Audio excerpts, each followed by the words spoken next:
Kakapasok lang sa wakas, kumilos na. Breaking news, Sinday may matinding pasabog di lahat-lahat.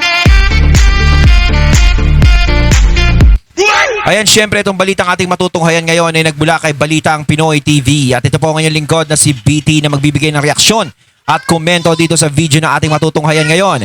At huwag na natin pagtagalin at sabay-sabay na nating panoorin ang laman ng video na hatid sa atin ni Balitang Pinoy TV at bibigyan natin ng reaksyon ang balitang ito. Pasok! Narito, Balitang Pinoy TV. Ayan. Hindi mo pwede sabihin lahat-lahat kung sino ang nakatanggap ng pera dito sa confidential funds. Ayan, syempre, bago natin simulan ang video ito, nais ko nga pala magbigay ng credits dito sa boses at video na matutunghayan natin ngayon at bibigyan ng reaksyon. Walang iba kundi si Donmar TV. Syempre, huwag niyong kalimutang suportahan ang channel ni Donmar TV, mga katunay. Pakibisita po yan. At huwag niyong kalimutang mag-subscribe at mag-follow para maging updated po kayo sa mga vlogs, reactions sa mga balita na hinahatid sa atin ni Donmar TV. Ipagpatuloy natin. Nakasaad yan sa batas natin. Nakasaad yan sa ating konstitusyon na hindi po pwedeng isisiwalat mo ang mga binayaran mo dito sa confidential funds because it's a national security ang pinoprotektahan dito. And national security is very delicate. Kasama na dyan ang Pangulo ng bansa natin. Hindi po pwede na tatrahidurin mo yung mga binayaran mo dito sa confidential funds nito kasi babaliktaran kayo. Example, if merong mga teroristang grupo na gusto mong malaman kung ano ang mga plano nitong grupo na ito, kung gusto mong malalaman na saan sila mga nagtatago, kailangan mong magbayad ng miyembro nila para umamin, para i-booking, ibulgar ang mga pinanggagawa nito. Yan ang trabaho ng confidential funds. Tama. At alam nitong mga congressman na ito na ganyan po ang mangyayari sa confidential funds. Eh, ang problema nga, mga tanga gusto nilang malaman eh. Kaya nga confidential, tama si Sir Donmar doon. Kung merong mga confidential na binabayaran, di ba? Gaya ng mga, syempre, taong labas, meron kang insider doon sa loob, meron kang insider sa mga tao, binabayaran mo. So, kapag nalaman yun, na kung sino yung binayaran mo, eh di sasabit yun, pinahamak mo yun. Di ba? Sila nga eh. Masyadong confidential yung mga ano nila, di ba? Hindi nila sinasagot. Pero, pilit pa rin nilang ginawa ito na issue. Mga BO-BO talaga. Kasi alam nilang hindi uubra ang kanilang argumento patungkol dito sa confidential funds. Na gawin nila as reasoning sa impeachment ni BP Sara. So ngayon, alam natin na itong mga congressman na ito, kahit alam nilang mali, ginagawa pa rin nila. Alam niyo ba kung bakit? Kung ma-observe ninyo yung hearing ni Luistro. Diba? Si BBM, ang impeachment, no substantial evidence. Pero yung kay BP Sara, substantial evidence. Sus naman niya si Luistro, alam naman natin. Kaya nga lagi nating sinasabi na talagang mababaliwala naman talaga. Kung expected ko naman yung impeachment na sinasampa kay BBM, eh talaga namang mababaliwala yun. Kumbaga para sa akin, palabas lang yun. Diba? Ganun talaga yun. Pero kay BP Sara, talagang seryosohan nila yun. Kasi takot yan kay BP Sara eh. Diba? May utang pa nga kay BP Sara. Sabi ni BP Sara, malaki utang daw sa kanila nun eh.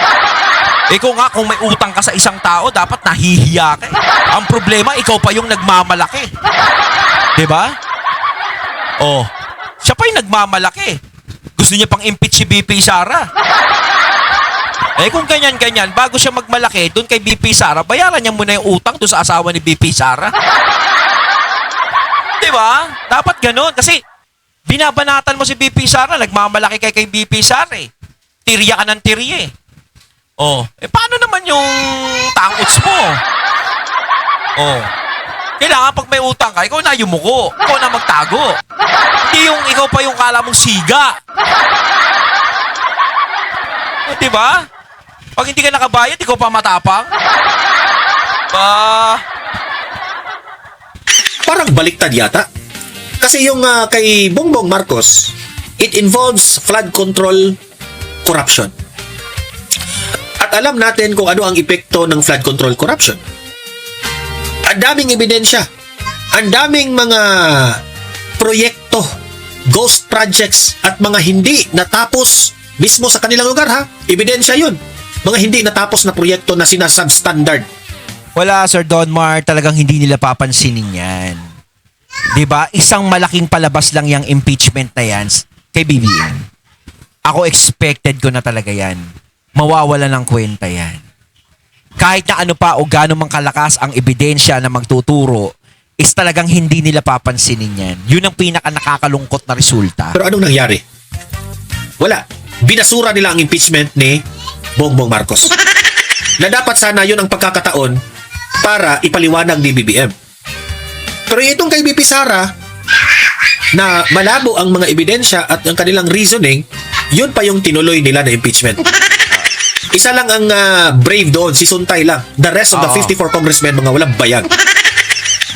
So anong sinabi ni Vice President Sara Duterte? Yung si Luistro, imagine, may utang pala ito sa kanila. Sabi ni BP Sara, Si BP Sara, kaya nga ako, sinasabi ko din eh. Sinabi ni BP Sara, may utang si Luistro kay BP Sara. Kaya nga, siya pa yung matapang kay BP Sara. Siya pa yung nagmamalaki kay BP Sara. Diba? ang kakapal ng mukha na bumanat itong si Luistro, ang sabi ng taong bayan, mukhang pera raw itong si Luistro.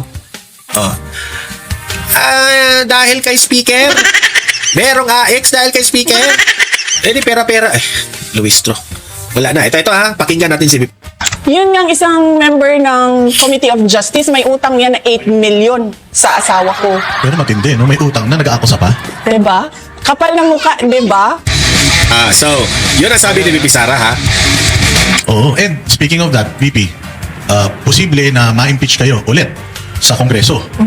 Kaya nyo bang sabihin sa mga Pilipino ngayon na malinis kayong nagtrabaho bilang DepEd Secretary at bilang Vice President ng Pilipinas? Walang makakapag-question sa trabaho ko at sa mga accomplishments ng lahat ng mga nadaanan ko na opisina. Napakarami ng accomplishments namin sa Davao City noong ako ay mayor noong 2016 hanggang noong 2022. In fact, kahit noong 2010 to 2013. Makikita yon sa mga awards na nakuha.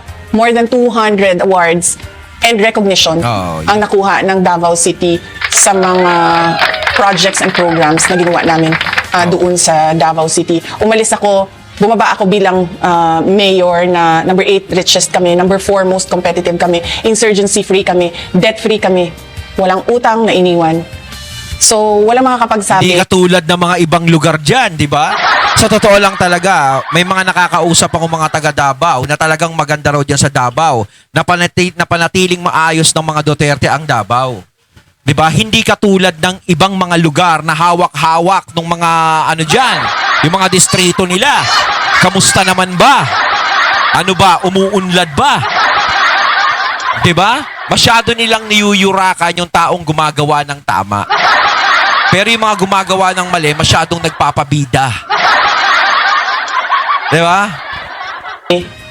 Walang makakakasyon sa kapasidad ko na magtrabaho ng maayos.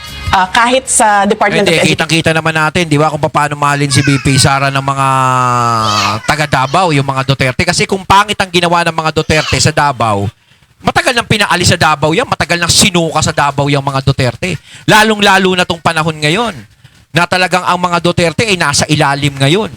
Kung ang mga taga Davao galit sa kanila, di dapat tumulong na rin yung mga taga Davao sa mga taong galit sa mga Duterte. 'Di ba? Pwedeng-pwede ng pagtulong-tulungan ng mga taga Davao yan. Kaso hindi nila ginagawa eh. Bakit?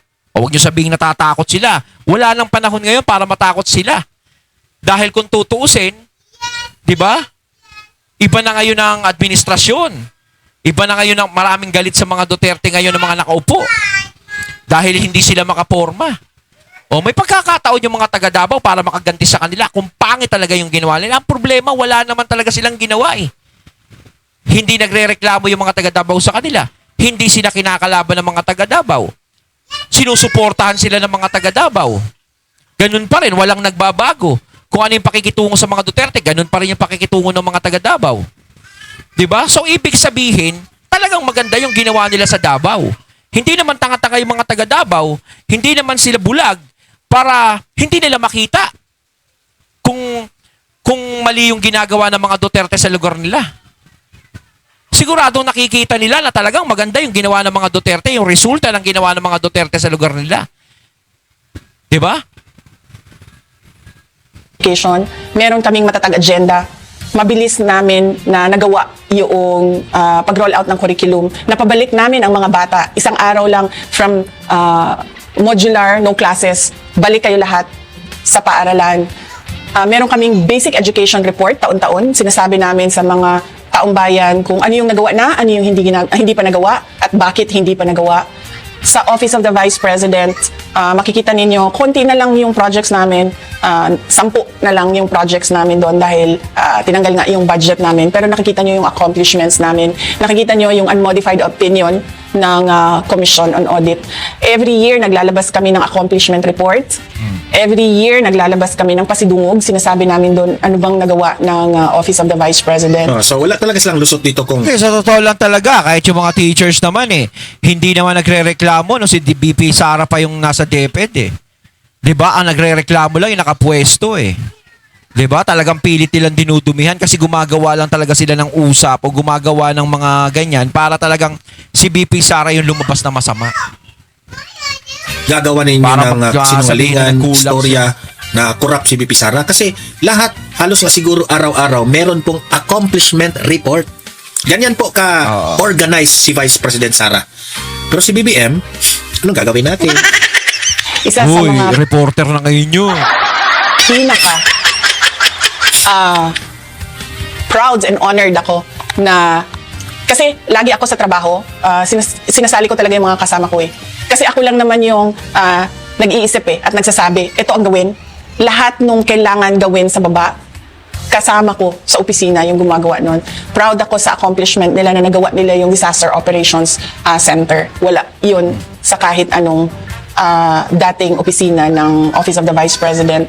Proud ako na instead of 6 years, ang aming tree planting activity ay natapos ang 1 million trees sa 3 taon. So, ibig sabihin, mas makakatanim pa kami ng mas marami pa. Baka akala ninyo, ano ba yung mga project ni VP Sara? Tree planting. Minamaliit ng mga dilawan. Tree planting. Kung tutuusin, kung maging puno yan, yan ang pipigil sa mga baha. Totoo yan. Yan ang nakakatulong, yung mga puno. Kasi kung walang mga puno, walang pipigil sa baha. At mga loyalista yung tree planting ni VP Sara. Pero hindi ninyo alam yan tree planting na yan, malaking bagay yan. Alam niyo ba kung bakit binabaha tayo? Alam niyo ba kung bakit kasi yung mga flood nawawala ng control, mga walang puno, epekto yan? nagkukulang. That is a secondary. Kung tutusin talaga kasi yung flood control project na yan, tama, secondary lang yan. Importante pa rin yung maraming puno para nahaharang yung baha. So yung flood control na yan is parang yan lang yung parang yan, naka-guide lang yan. 'Di ba? Nakaalalay lang yan. Kaya tama naman yung ginagawa ni BP Sara na tree planting. Tama 'yun. Protection sa bansa natin, yung gagawa ka ng flood control, 'di ba? Billion, halos na trillion rin ang Buti pa nga si BP Sara, may mga naiisip na ganyan Pero yung kita mo, yung mga taong gusto siyang matanggal, ano ba mga naiisip noon? Wala. Ano mga naisip nila sa mga distrito nila? Wala. Ang iniisip lang nila, paano nila matatanggal si Sara Duterte para tuloy-tuloy ang ating biyaya. Para meron tayo lagi kay Santa. Parang gano'n. Mga regalo, mga laruan. Diba? Mga gano'n. natin diyan sa sa flood control na yan. Pero itong tree planting na minamaliit ng mga loyalista, na ano ba yan? Yung Vice President, yun lang ang proyekto mo. Vice President tree planting? Don't you know ang tree planting? After 10 to 20 years, Si Santa, di ba dapat galanti yan? isa ito. Alam ko. Grabe ang isip nitong si VP Sara. Minamaliit daw yung tree planting. Anong gusto nilang palabasin? Dapat Sara Duterte, dapat ka din. Flood control project ka din. Parang gano'n. Dapat mas malaki. Huwag yung tree planting na yan. Parang gano'n. Gaya ka sa amin. he is 10 times ahead sa mga politicians, na mga pulpul na mga politicians, sa mga bobo na politicians.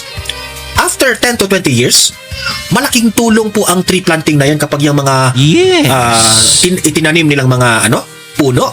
After 10 to 20 years, isa pa ito sa mga makakatulong in the future na maibsan natin ang problema sa baha. Oh, kung titingnan nyo yung gubat natin, unti-unti ng wala na. Nakakalbo. Oo. Hindi na kagaya ng Dapat yan talaga is makakalikasan ka. Yung kalikasan ng iniingatan mo eh. Kasi yan talaga ang sumasalo sa mga kalamidad. dati. Oh, alam niyo ba kung bakit yung Manila laging binabaha? Tingnan nyo, Wala na geographically. ganong puno. sa Puro mapa. gusali na. Oh, yung mga malalapit na dyan, sa Maynila. Tingnan nyo ba kung meron pa bang mga kahoy dyan nakapalibot? Wala na, puro building na. Ang ipanghaharang daw sa baha yung mga building. Nakakatulong po yan na itong mga kahoy na ito yung that will serve as na mag-a-absorb yan. Sa isang kahoy. Okay lang sana na ganun kung puro building na lang dito sa Metro Manila Kaso nga lang ang problema, ganun na nga lang, wala pang pondo yung flood control project. Hindi makagawa ng maayos. No? Maraming maa-absorb dyan sa ilalim. Yung isang kahoy, i-absorb yan niya paangat, sa ilalim rin may mga gamot-gamot yan dyan. If you plant more trees, nakakatulong po ito. Yes. That will balance the yung ating buhay, no?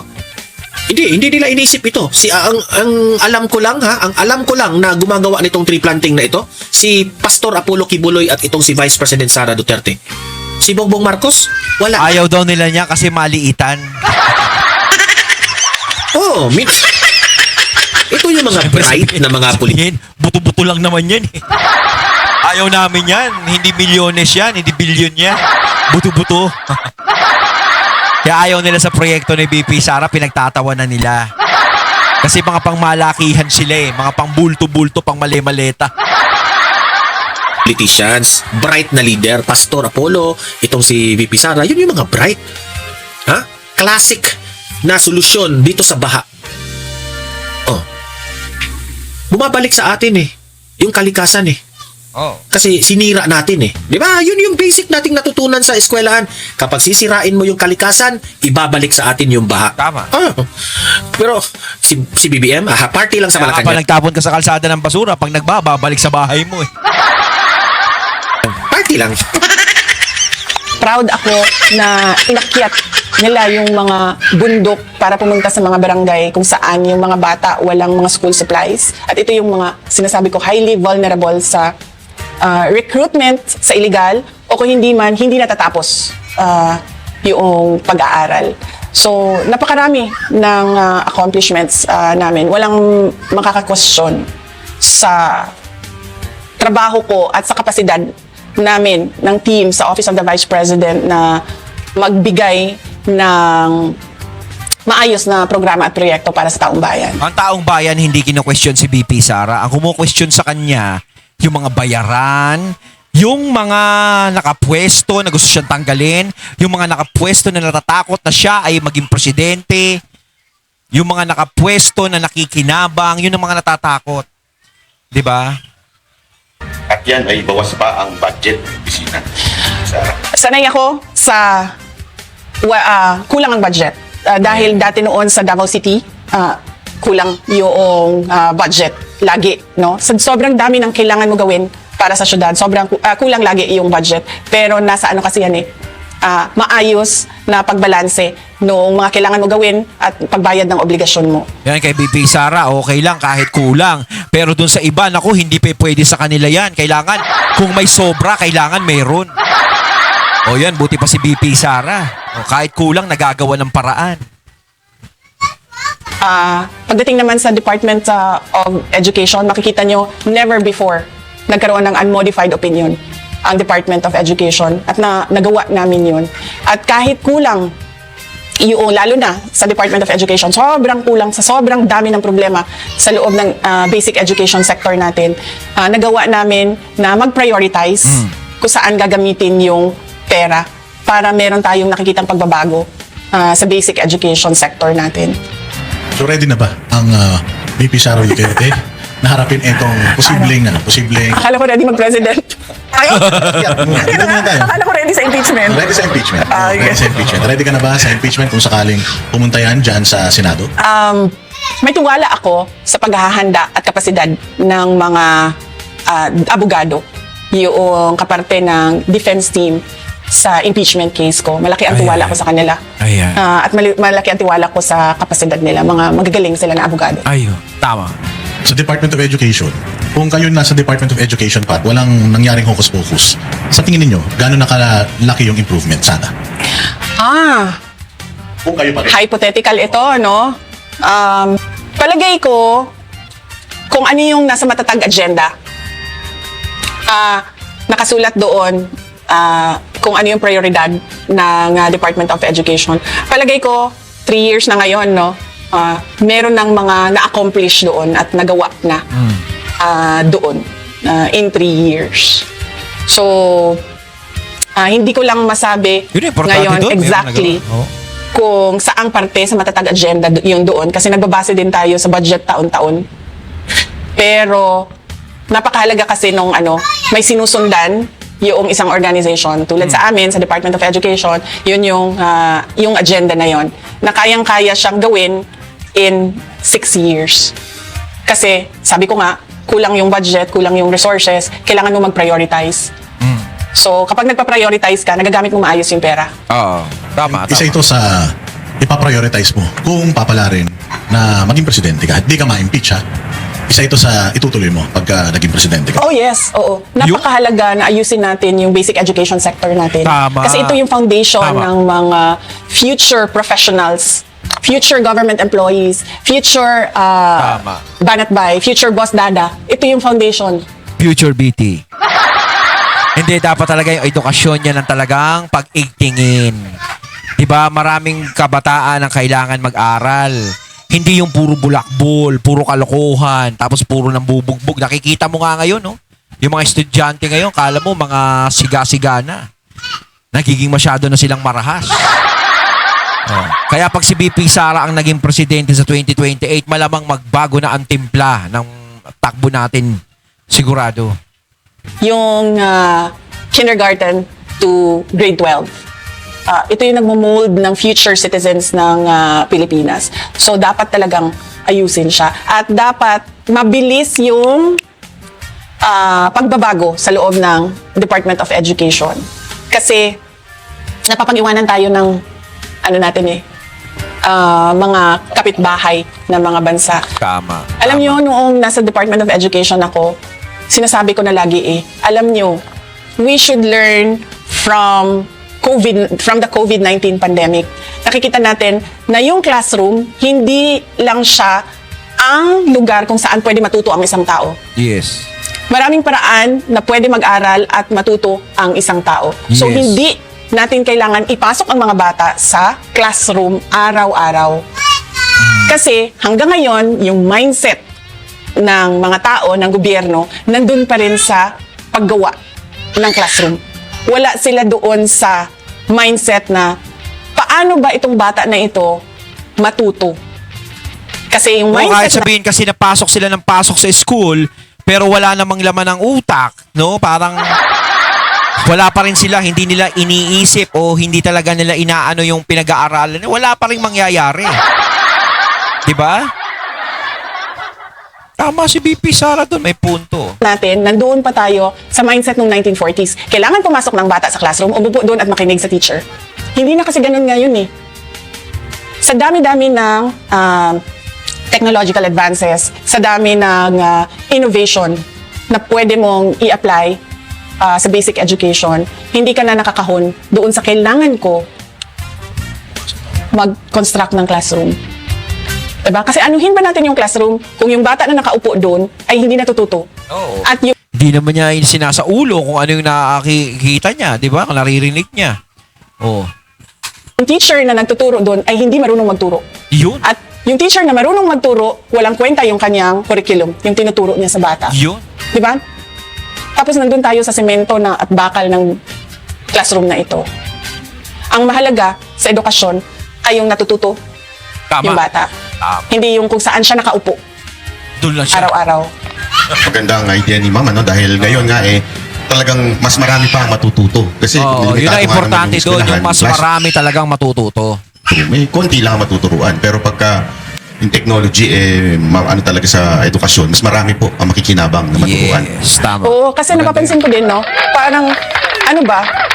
Parang sa opisina ba? Ganito din kasi sa classroom eh. Uupo ka dyan ng siguro sabihin natin 7 hours. Ayun, natatay natin kaya ng video na nagbula kay Balitang Pinoy TV at syempre natin kaya natin ang boses at video na binigyan natin ng reaksyon na nagbula kay Sir Don Mar TV at syempre natin kaya natin si VP Sara, si Sir Banat Bay at si Boss Dada. Ayan ha, kayo mga katunay, anong masasabi nyo tungkol dito? Comment lang po sa comment box. So once again, I'm BT and I'm out. Peace.